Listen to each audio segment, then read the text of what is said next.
Hi guys, welcome to our video. This video consists of Nur KHALILA KHALISAH, Nur UMAIRAH SYAZANA, NADIA AMIRAH, and Nur HAZIRAH.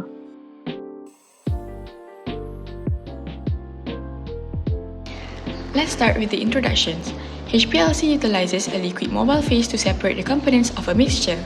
First, the analytes, meaning the substances we want to analyze, are dissolved in a solvent. Then, they are forced through a column under high pressure, where separation occurs. One of the main reasons HPLC is so popular is its versatility. It can separate a wide variety of chemical mixtures, including both organic and inorganic compounds, biological samples, synthetic or natural polymers, and even thermally unstable substances. Unlike techniques that require volatile compounds, HPLC works well with non-volatile and thermally sensitive materials.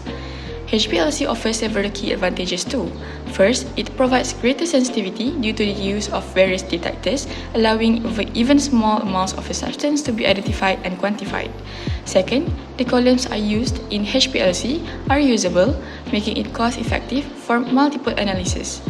Third, it is especially suitable for analyzing ionic species and large molecules, which may not be easily studied using other techniques. Finally, HPLC allows for sample recovery. With the use of fraction collectors, we can isolate and retrieve specific compounds after separation, which is essential in preparative applications. Now, where is HPLC used? Essentially, it can be applied to any compound that dissolves in a liquid that can serve as a mobile phase. HPLC is used for both analytical and preparative purposes.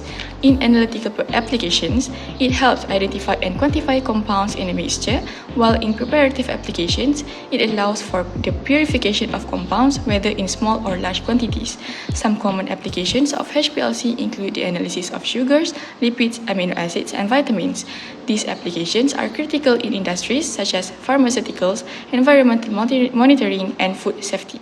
The objectives are to determine the retention time of a standard solution, which is caffeine, to identify the caffeine peak in a soft drink sample, and to determine the amount of caffeine in soft drink sample using the response factor method. Next, we move to methodology. First, prepare the caffeine standard solution with 10 mg of caffeine and dissolve it in 10 ml of distilled water to make the stock solution, which is solution A. Then dilute 1 ml of solution A to 10 ml with distilled water to obtain the working solution, which is solution B, with a final concentration of 0.1 mg per ml. For the soft drink samples, Coke, Pepsi or 100 Plus, pour 10 ml into a beaker and remove carbonation by stirring. Then filter 2 to 5 ml of the sample using a 0.45 micrometer membrane filter. For HPLC analysis, inject 10 microliter of solution B to determine caffeine retention time and measure the peak area. Then inject 10 microliter of the prepared soft drink samples to run analysis and measure the caffeine peak to determine its content in the beverage. HPLC operation begins with preparing the mobile phase, which is mix, filter, and decast to remove air bubbles. The sample is dissolved in a suitable solvent and filtered to eliminate particulates. The system is then set up by activating the pump, column oven, and detector, ensuring column equilibration until a stable baseline is achieved. A patient sample's volume is injected, and the components separate based on the interaction with a stationary phase. The detector records the dilute compounds, generating a chromatogram for identification and quantification. After analysis, the column is flushed and the system is properly shut down for maintenance. Okay, now let's jump to result and calculations. The result obtained based on the graph given, and there are 3 compounds that we use. Firstly, standard caffeine with retention time 2.482 minutes and 6,249.49 of peak area. Second compound, which is Coke, show a retention time of 2.481 minutes with 7,001.12 of peak area. And lastly, for Levita, it shows a retention time of 2.479 minutes and a peak area of 11,151.10. In this calculation, we use 2 formulas, which are first, response factor of caffeine standard. peak area of caffeine over concentration of caffeine standards, and second, concentration of caffeine in ppm. Peak area caffeine is sample over response factor. First of all, we must calculate response factor of standard caffeine, and for this response factor, we get 62,494.9 mg over milliliter. After we get response factor of standard caffeine, then we can calculate concentration of caffeine in ppm for Coke and also Levita. For Coke, 7001.12 over 62,494.9 times 1000 over 1, and we get 112 ppm. While for Levita, 11,151.10 over 62,494.9 times 1000 over 1, and we get 178.4 ppm. Moving forward with the next part, discussion. The experiment successfully analyzed caffeine in soft drink samples using high-performance liquid chromatography, HPLC. HPLC was chosen for its adaptability, sensitivity, and ability to separate unstable and non-volatile substance effectively. The goals in this experiment is to first determine the retention time of a standard solution caffeine. Second is to identify the caffeine weight in the soft drink. And third, to determine the amount of caffeine in the soft drink samples using the response factor method. The retention time for caffeine was found to be almost identical across the sample.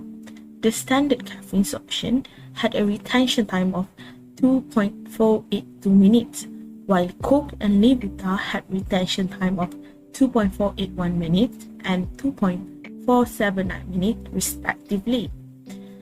This consistency in retention time demonstrates the reliability of HPLC in detecting caffeine in complex mixture. Minor variation in retention time could be attributed to slight change in experimental conditions, such as flow rate or column temperature, but these differences were within acceptable limit. Moving with the last part of this discussion, the caffeine concentration. It was calculated by analyzing the peak area obtained during the experiment. The peak area for the standard caffeine solution was 624.9.49, while Coke and Levita showed peak areas of 7001.12 and 11151.10 respectively. These larger peak area in the soft drink samples indicate higher caffeine content compared to the standard solution, with Levita having the highest caffeine concentration among the sample tested. For the conclusion part, the high performance liquid chromatography (HPLC) experiment was successfully demonstrated the ability to separate, identify and quantify components within sample. The chromatographic result provided distinct rotation time for each analyte, indicating efficient separation under the chosen condition. The calibration curve generated from standard solution exhibited good linearity, confirming the accuracy and reliability of the method. The experiment highlights the importance of optimizing mobile phase composition, flow rate and column type to achieve high resolution separation. In this experiment, the response factor RF method was used to determine the amount of caffeine in soft drink. Based on the result, the retention time of the standard solution was determined, which is 2.482 minutes with a peak area of 6,249.49 nanometer. Furthermore, caffeine peak in a soft sample, which are Coke and Levita, can be investigated, where both peak for Coke and Levita are 7,001.12 nanometer and 11,151.10 nanometer. Concentration for all sample and standard solution can also be calculated by finding peak area for both soft and standard solution. From this discussion, Levita showed the highest caffeine concentration among the sample tested, which indicate Levita have a larger peak area. In summary, all the objectives in this experiment have been achieved and proven. Okay, this is our reference. Thank you for watching.